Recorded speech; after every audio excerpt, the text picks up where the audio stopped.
Bonjour, ici Stéphanie Dionne de l'École branchée au Créacan du Collège Beaubois et j'ai la chance de m'entretenir avec Marie-Claude Gauthier. Allô? Bonjour, Salut. Marie-Claude, toi tu es conseillère pédagogique en intégration des nouvelles technologies Oui, et enseignante de français secondaire 4 exactement. au Collège Jean-Eudes. Donc ici aujourd'hui, dans le cadre du Créacan, tu as entretenu et fait participer les enseignants qui étaient dans votre atelier autour du sujet de l'écriture Oui. collaborative. Oui. Ouais. Tu allais déjà commencer, Oui, hein? non, mais Vas-y! l'écriture collaborative, c'est quand même. Quand j'ai commencé ça, c'était beaucoup en français. Donc, Oui. dans l'idée de donner, de servir de nos forces vives dans la classe pour donner de la rétroaction aux élèves qui s'entraident pour l'écriture, autant en cohérence, en orthographe et tout. Et là, aujourd'hui, on a une belle surprise. Puis ça témoigne un peu de ce qui se passe dans. Je suis allée à Boston cette semaine dans un gros congrès et tout, c'est qu'il y a un décloisonnement. On avait des profs de sciences, on avait des profs de mathématiques, on avait des profs de français. Donc là, on ne parle plus juste d'écriture pour l'écriture, le fonctionnement de la langue et tout, mais vraiment pour rédiger un rapport de laboratoire, toute la cohérence que ça prend, la démarche, l'écriture collaborative en mathématiques pour rédiger des SAE. En tout cas, c'est quelque chose de très, très nouveau, qui est très révélateur du décloisonnement qui se passe enfin, les matières. Là, donc, on est plus dans le processus de la collaboration que dans l'idée de travailler un fait de langue particulier. Ça, là, je suis ravie. C'est chouette, Voilà. c'est effectivement une bonne nouvelle de toute cette ouverture-là, finalement. Oui. Moi, je suis passionnée là-dessus. Parce que, en fait, je suis au doctorat en ce moment, puis je travaille l'écriture collaborative aussi en lecture. Donc, comment dans des cercles littéraires, les élèves peuvent apprendre de l'un de l'autre, aller plus loin dans leur compréhension. Donc, tout ce.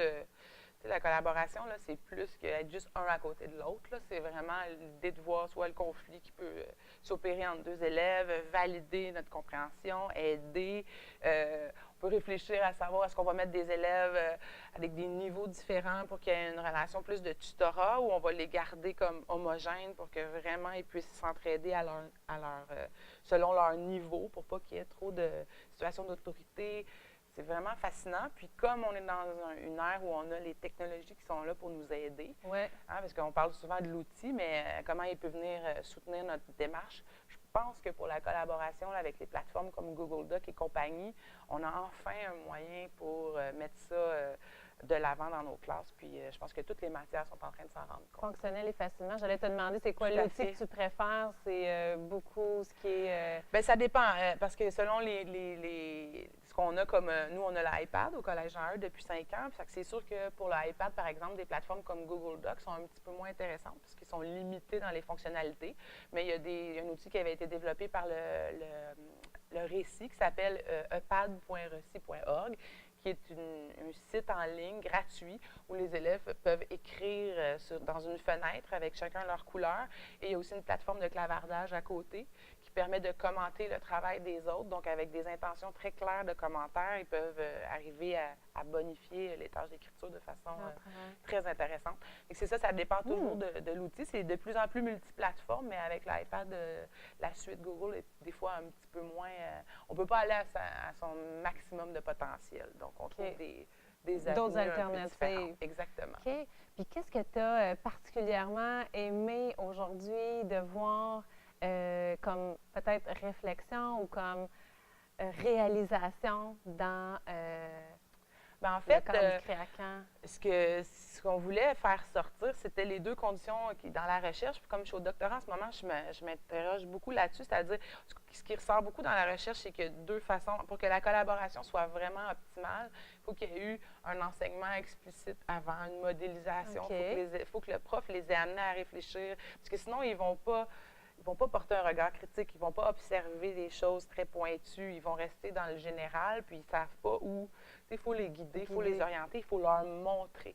Alors ça, on a beaucoup discuté là-dessus aujourd'hui. Comment les guider en début du moment du projet ou du travail à faire. Okay. Puis, toute la question, je dirais, de segmenter la tâche, c'est-à-dire de penser que c'est magique, par exemple pour l'écriture, de dire que parce qu'on les a mis ensemble sur une plateforme, ils vont se mettre à se corriger, puis à améliorer, puis à bonifier de façon magique. Ce n'est pas vrai.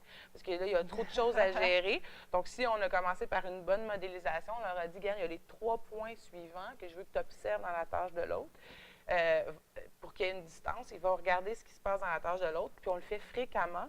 Puis ce qu'on remarque souvent, c'est que ce qu'ils ont observé dans la tâche de l'autre, à multiples reprises, quand ils vont faire leur propre tâche, bien, ils vont avoir développé. Ouais. C'est-à-dire que je donne un exemple, pendant trois pratiques en classe, puis il y en a d'autres qui ont remarqué la même chose parmi les gens qui étaient là aujourd'hui.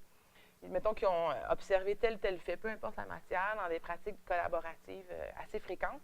Quand ils reviennent en sommatif par la suite, bien, les questions qu'ils vont poser en classe, quand ils ont des interrogations, c'est en lien avec ce qu'on leur a fait observer. Fait qu'il y a comme un transfert qui se fait, qui ne se faisait pas avant.